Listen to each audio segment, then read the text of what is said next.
iri pa! Iri pa! Umiri ka pa! Kunti na lang! Kunti na lang! Ayan, Kunti na lang! ulo! Sige, iri pa!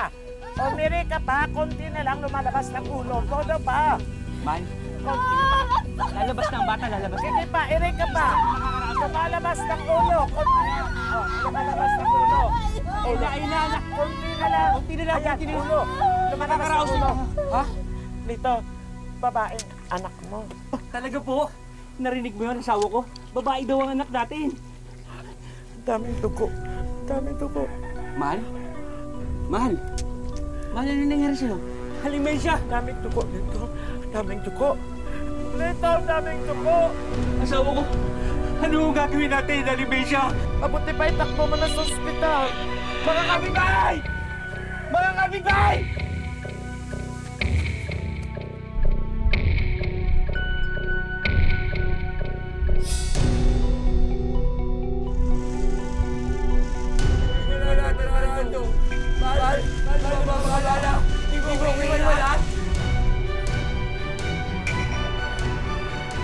Bakit to? Ano po ibig sabihin pagtitig niyo sa akin na ganyan? Ano po ibig sabihin niya? Ginawa na po namin ang lahat. Pero Oo. wala na pong buhay. Oo! Wala na ang asawa ko! Hindi! Aba, asawa ko! Mahal! Mahal, di ba sabi mo, di tayo magkakaiwalay? Mahal! Gumising ka! Gumising ka, mahal! Mahal! Bakit mo ko hiniwan, mahal? Alam naman ninyo ang nangyari kagabi. So, success si Georgette dyan. So, matagal na pala sila nangailangan ng midwife doon. So, si Georgette ang bagay na ipadala doon. Parang, uy, ano tayo, may nanalo na. O ito, corona mo, sa'yo na. Kayang-kaya mo yung Georgette. Congratulations, Bess! Para sa isang extra challenge na assignment na yan. Bakit extra challenge? Eh, matagal naman ako nagpapaanak. Kahit na. Tsaka isa pa, tingin mo ba agad-agad sila maniniwala sa'yo? At tsaka, hindi sila magtitiwala sa'yo agad-agad mo. Bakit naman hindi? Professional ako. Tsaka ano naman yun kung makita ko yung Kahit kanila. na! Lalaki ka pa rin. Tsaka, mahihiya mga taga ron magpatingin sa'yo, no? I know, para sa kanila, ang kumadrona, babae lang, hindi lalaki. Eh kung ganun, ma'am, bakit ako ang papadala niyo? Georgette, alam kong magaling ka, kayang-kaya mo yon. Ikaw ang dapat padala doon. Ako talaga, ma'am? Yes, ikaw talaga. Good luck, Bess! Bye-bye! Ang pagiging kumadrona raw ay inilaan para sa mga kababaihan dahil lubos nilang naunawaan ang mga pinagdaraanan ng mga kapwa-ina kapag sila'y nagsisilang ng sanggol sa mundo. Pero sa tampok nating kwento ngayon sa Wish Ko Lang, ang midwife na si Georgette, hirap makuha ang tiwala ng kanyang mga pasyente dahil siya'y lalaki. Paano nga naman maintindihan ng tulad niya ang tunay na pangangailangan ng mga babae? Ay, mabuti naman at magpapadala na sila ng bagong komadrona dito. Diba, tagal natin hiningi yan sa munisipyo. Oo nga eh. Kabuhanan ko pa man din ngayon. Eh, ayoko naman matulad sa nangyari kila Mang Lito. Sandali. Hindi ko kasalanan na nangyari. Malay ko may diferensya ang asawa ni Lito. Hindi ko alam. Eh, ano naman ho ang masasabi nyo ngayon na may paparating na kumadrona dito? Ang sa akin lang, andito ako pag kailangan niyo ako kahit anong oras. Baka naman nakakalimutan niyo, ilang taon na akong nagpapaanak sa mga buntis na taga rito. Diba? Teka, doon na ata sila. Oo nga. Abay, hindi lang kumadrona ang dala. Pati doktor meron. Doc, magandang hapon po. Eh, kasama niyo rin ho ba yung bago naming komadrona dito? Dok, kasi naipangako ng munisipyo na magpapadala sila ng kumadrona dito. Hindi. Ay, Dad. Ako nga ho. Dad, excuse me. Naku, ay, tamang-tama po. Kapain mo, may bukol ako dito sa likod.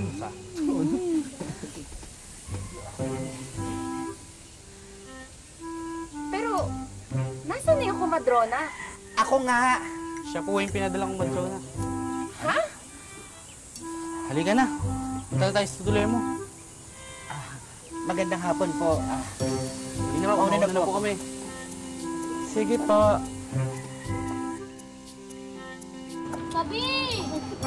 Uno! One! Kiramay po.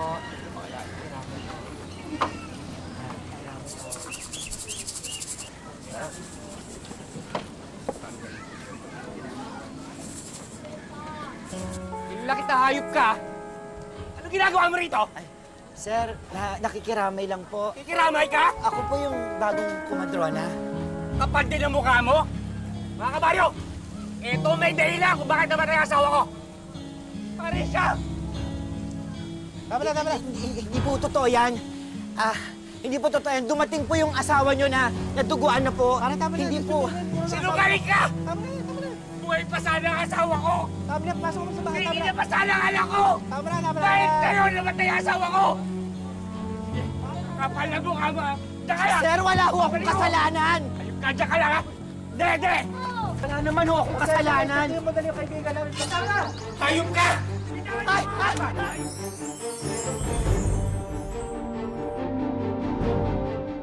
Wish ko lang. Hayop ka! Hayop ka!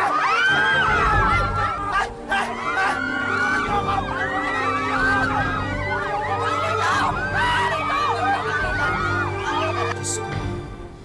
Unang araw ko pa lang dito, muntik pa ako ma-chop-chop, lady. Ipagpasensyahan mo na si Mang Lito. Mabait naman talaga yun eh. Mahal na mahal lang talaga niya ang asawa niya. Ang totoo niyan eh, ang naawa ko sa anak niya. Lalaking walang nanay. Kaya nga ako nandito eh, para hindi na mangyari yun. Pero, ang feeling ko hindi ako welcome. Pati yung mga ibang buntis, parang ayaw nila yung presence ko dito. Eh masisisi mo ba sila? Eh lalaki ka. Paano yung bukas may demo ko? Baka walang pumunta. Kasi di ba, image ko dito sa inyo parang mamamatay tao ako. Huwag kang mag-alala. Sasamahan kita sa pagtuturo mo. Talaga? Kami ni Baby. Bagamat pursigido at determinado si Jojit, nagampanan ang kanyang trabaho bilang kumadrona, naging isang malaking balakid sa kanya ang nakagisnan ng marami. At ito ay ang ipagkatiwala lang sa kamay ng kumadronang babae o kaya'y sa makalumang hilot ang mga buntis sa kanilang lugar. Ano nga ba ang kailangan niyang gawin at patunayan para makuha niya ang loob ng mga inang nais niyang tulungan? Beth, parang walang pupunta eh. Umuwi na lang tayo. Maghintay ka lang. Busy lang yung mga yun. Busy? Ano yung na-traffic sa bukid? Ikaw naman, ang dali mo naman panghinaan ng loob. Tingnan mo, maghahapon na. Matutulog na lang ako. Ay. Alam ko na. Hindi mo pa kasi nakukuha yung loob ng mga tao dito. Mamaya, may salo-salo kila Aling Bering. Sumama ka. Uy, Joji, ayos ka lang. Pasensya na. Eh, nagpatulong pa kasi si Aling Bering sa pagluluto sa loob. Okay lang, huwag mo ko intindihin. Masarap yung pansit. Oo naman. Pinagtulungan namin yan. Paano, mauna na ako ha, kasi may mga ayusin pa ako. Aling Bering? O, saan ka pupunta? May mga asikasuin pa po ako eh. Huwag ka munang umalis. May kantahan pa mamaya. Ikaw yung unang kakanta ah. Ay, kahit hindi na po. Sige na. By birthday naman eh. Regalo mo na sa akin yun. Pagkakataon mo na itong mag-shine. Aling Bering, ito na pa yung request nyo. Kantaan na! Si Jujit daw yung mauuna. Ako? Ito pala? Dali na. Dali na, kunwari ka pa eh. Hello. Mic test.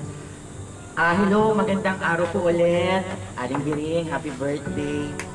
Ako nga pala ulit si Jojit, ang bago niyong kumadrona. Lalaki? Kumadrona? Nananchon lang yan. Okay, fine. Prangkahan tayo, ha? Okay. Ako ang lalaking kumadrona. Obvious naman eh, di ba? Trabaho ko yun. Okay? Pero kayong mga barako dito, okay? Huwag kayong mag-alala kasi wala akong interest sa mga misis nyo. At kayong mga buntis din dito, huwag din kayong mag-alala dahil hindi ko kayo type. Sino type mo? Eh di ikaw. Halika nga dito. Yes. Anong pangalan mo? Ogie? Ang gwapo mo. Ang cute mo. Ogie, kiss nga. Ako yung kiss niya may halong... Oh! Simsimin mo ko! Di ba? O, masaya ba kayo? Masaya? Masaya ba? O, hindi kayo na. Oo nga. Dali. Beth, anong gusto mo? Sige, ano? I will survive. Oh, ano pa? Hindi ko kaya yun. May babae po ako. Ha? Nakakaaliw din pala yung bagong kumadrona, no? Nakakaaliw nga, pero parang wala namang alam sa pagpapaanak eh. Gusto nga itong si Beth sa kanya ng mga anak eh. Basta ako nagsasabi lang. Anong alam ng isang lalaki na magpapaanak? Ikaw ba gusto mong matulad ka kay... Goryo? Gusto mo matulad ka kay Lito? Nagsasabi lang ako ha.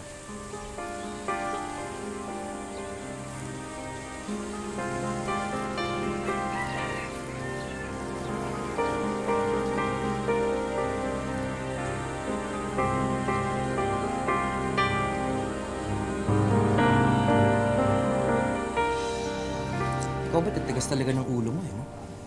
Di ba sinabi ko na nga sa'yo na huwag ka magpapatingin dyan sa lalaking kumadronang yan? Eh ano bang problema mo kay Jojit? Beth, ipapatingin mo yung ano mo. Ano ka ba? Ako lang dapat na nakakita dyan. Diyos ko naman, Goryo. Professional tong taong to. Tsaka sa tingin mo, magkaka-interest yan sa ano ko? Aba, kahit na. Lalaki pa rin yan. Teka, nagsiselos ka ba? Pati ba naman, kumadrona, pagsiselosan mo? Mas okay na nga yan si Jojit eh, kaysa sa mga hilot-hilot lang. Ikaw, Beth, sinasabi ko sa'yo. Kapag may nangyari lang sa anak natin, ako, hindi ko lang alam ang magagawa ko sa lalaking kumadronang yan. Goryo, tumigil ka nga. Ginagawa ko to para sa magiging anak natin. At para na rin sa'yo. Sige. Sige.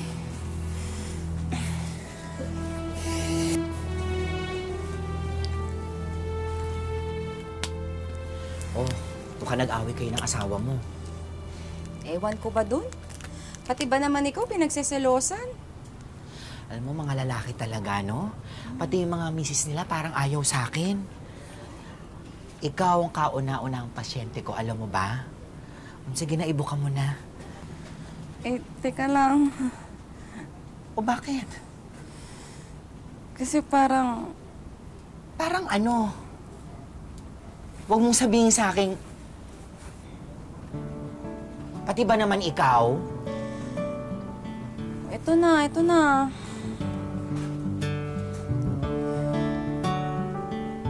Yan na yun. Paano ko makikita yan kung di mo ibubuka ng maayos? Ano gusto mo, i-telescope ko pa yan? Eh, teka lang. Nahiya kasi talaga ako. Eh, yung mister ko lang nakakakita niyan eh. At ikaw ang pangalawang lalaking makakita dyan. Wow. Honored naman ako.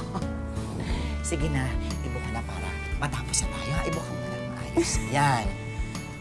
Okay? Relax. Ha? Relax. Relax. Umayos ka, baka mamaya kung anong ma-inspection ko. Okay, here we go. Sige, Joseph, ito seryoso na. Oo. Kumusta naman dyan sa ibaba?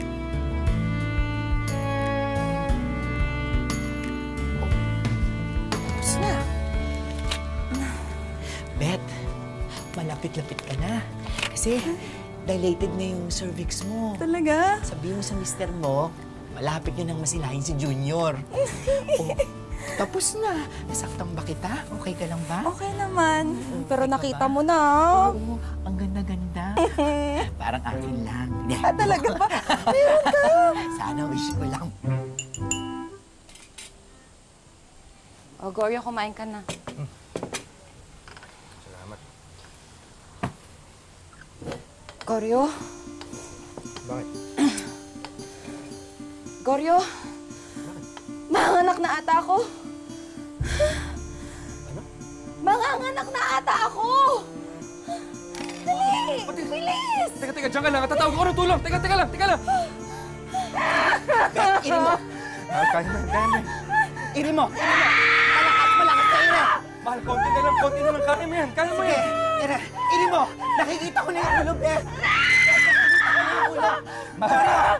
Magiging tatay ka na! Mahal, si Junior, malapit na. Konti na lang. Sige, kaya mo yan. Beth! Isang malakas na iri! Isang malakas na iri! Kaya mo yan! Sige, push! Beth! Ito na siya!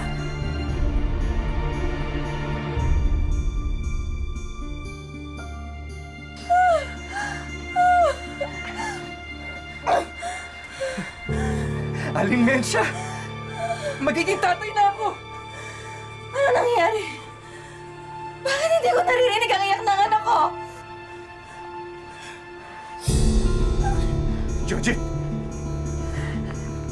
Beth! Walang puso ang anak mo! Sorry po. Hindi naman kayo nakikinig sa akin eh.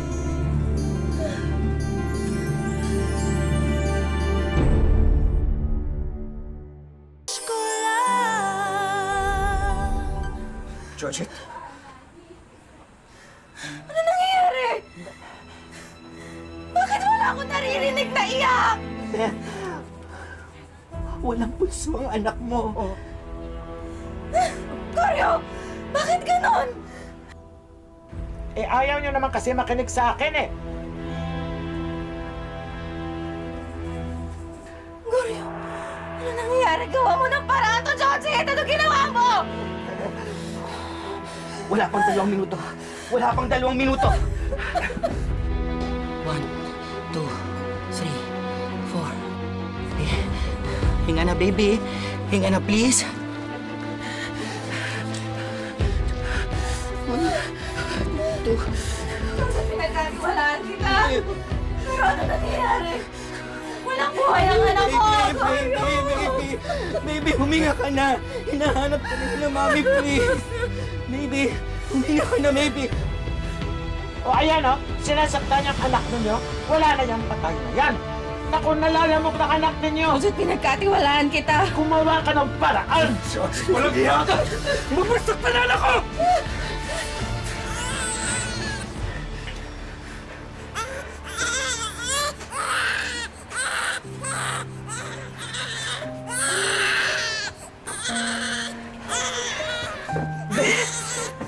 Ang anak mo.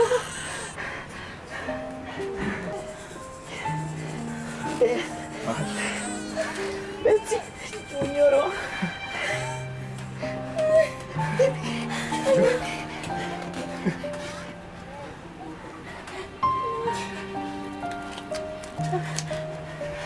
Anak, pinakaba mo kami, ha?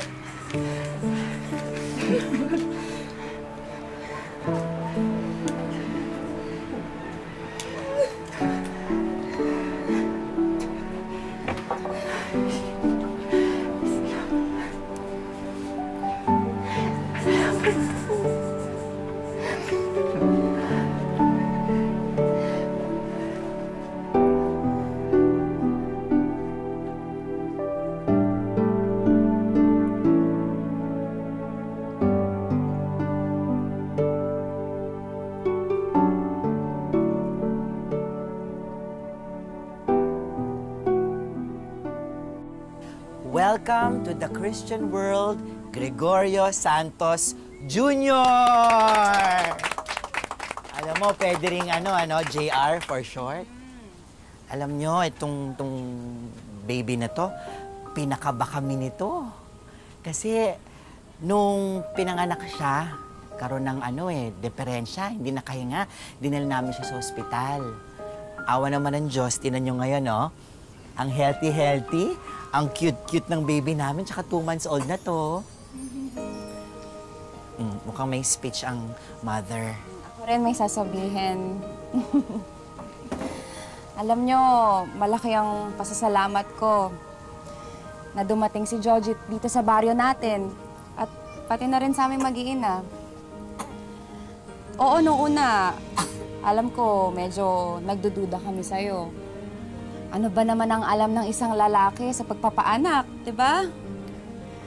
Pero, bilib kami sa'yo, friend. Pinabilib mo pati si Aling Mensya. At pati na rin lahat ng buntis dito sa amin. Ikaw, sunod ka na. Diba? At hindi ka man nagbubuntis, katulad namin mga babae. Wish mo lang ano. Para sa akin, para ka ng pinagsamang nanay at tatay dahil sa dedikasyon at pagmamahal mo sa trabaho mo. Salamat, Jojit.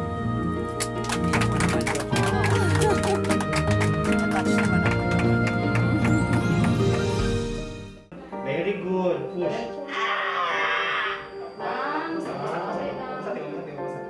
Ito ngayon si Jojit. Sabi Ben. Baby girl. Ito ang araw-araw na eksena sa isang birthing clinic sa bayan ng Pantukan, Compostela Valley. Mahalaga ang bawat segundo sa loob ng silid. 2 buhay kasi ang nakasalalay sa mga kamay ni Jojit.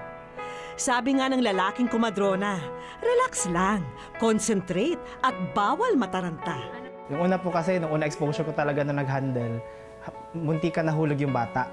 First exposure ko yun doon sa school. Tapos sabi ko sa sarili ko, nung nahulog yun, ang laking problemang mangyayari. So, pinamis sa sarili ko na hindi na mangyayari ulit. Hindi lamang sa birthing clinic natatapos ang kanyang serbisyo. Kahit kasi mga liblib na lugar, basta may buntis, personal na pinapasyalan ni Jojit. Alam niya kasing maaaring malagay sa panganib ang buhay ng ina at ng sanggol sa sinapupunan nito kung hindi sila matitignan ng isang trained midwife. Napaka-fulfilling. Paglabas pa lang pag umiyak yung baby at nakita mo talagang buhay, doon mo masasabi na parang okay na, parang wala ka nang aanuhin pa. Parang feeling mo, ganun ba siya kamilagroso?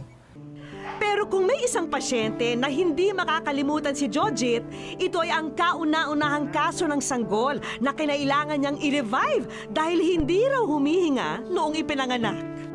Kaya pala ang tagal lumabas kasi inisting ng cord yung baby, nandito dalawa, left and right, tapos nakapulupot ng 3. So nung nalusan ko na yung cord, natanggal ko na, nung nilagay ko yung baby sa tiyan ng mother, doon ko na-notice na pale na talaga yung baby, wala na, hindi na talaga umiyak. So doon pa lang, kinat ko na yung cord, nag-try na ako ng CPR.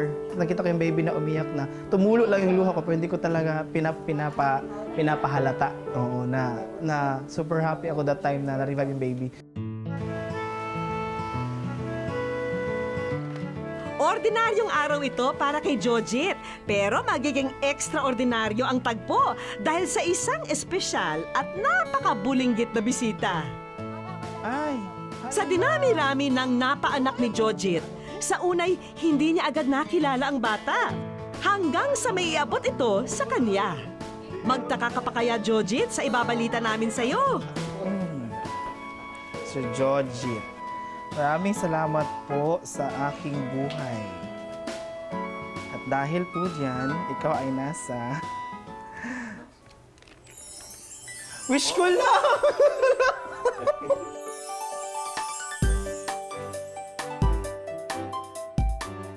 Wish ko lang. Ay, hindi ko in-expect, sir, na darating itong araw na to. Tsaka hindi ko in-expect na magkikita kami ulit. Tama ka, Jojit! Ang batang nakita mo ay ang kauna-unahang bata na na-revive ng inyong grupo mula sa isang peligrosong sitwasyon. At ngayon ay narito si Baby Care, tayo at ang mama niyang si Elizabeth para personal kang pasalamatan. Salamat kasi yung buhay ko at buhay ng baby ko naligtas mo. At sa iba pang mga mother na mag-aanak, huwag kayong matakot dahil magaling si Sir Jojit. Thank you. Salamat po. Ang hirap lang kasi ng pinagdaanan, yung una pa lang yung acceptance sa profession. Wala halos, di ko alam, yung acceptance sa profession, na akala ko hindi ko siya kaya. Yung pagkilala ng programa sa mga katulad ko na walang ibang hinangad kundi makatulong lang. Kasi every time na stress ako, gusto ko lang magpaanak para yung problema ko mawawala. Kasi every time nakakita ko ng bata, yung umiiyak katulad kahapon, kung nakikita kong ganun, nawawala lahat, no? Yung pagod. Unang sorpresa pa lang yan, Jojit. Akala mo ba na hindi namin alam ang hilig mo sa pagkanta? Ay, as in, oo, salamat. Ay, na sir, sobrang thank you. Sa tagal kong gustong magkaroon nito. Kasi every time meron kong pinapaanak dyan, kahit si Ate Dayan, may times na pag yung mother nagpapatugtog lang kami dito. Kinakantahan namin doon para mawawala yung stress na nag-labor. Tsaka as in gusto ko talagang kumanta. Kahit hindi naman ganun kaganda yung boses. Sagad-sagarin na natin ang tagpong to. Manja Marken, Sarda nga pala, ina-award namin sa'yo ang full scholarship na para ma-pursue mo ang yung career sa masterals at kung ano mang career na gusto mo. Sir, thank you. Answered prayer daw ito para kay Jojit. Hindi ko po siya hiningi, hindi ko in-expect, pero thank you po. Hindi nyo lang alam kung gaano ka-fulfilling yung ma-awardan ng scholarship for master's degree. Hindi man karaniwan na matawag na isang lalaking kumadrona, pinatunayan naman ni Jojit na wala sa kasarian ang pagiging isang mahusay sa minahal na propesyon. Hindi po nababase sa kasarian ang kakayahang gampanan ng isang tungkulin.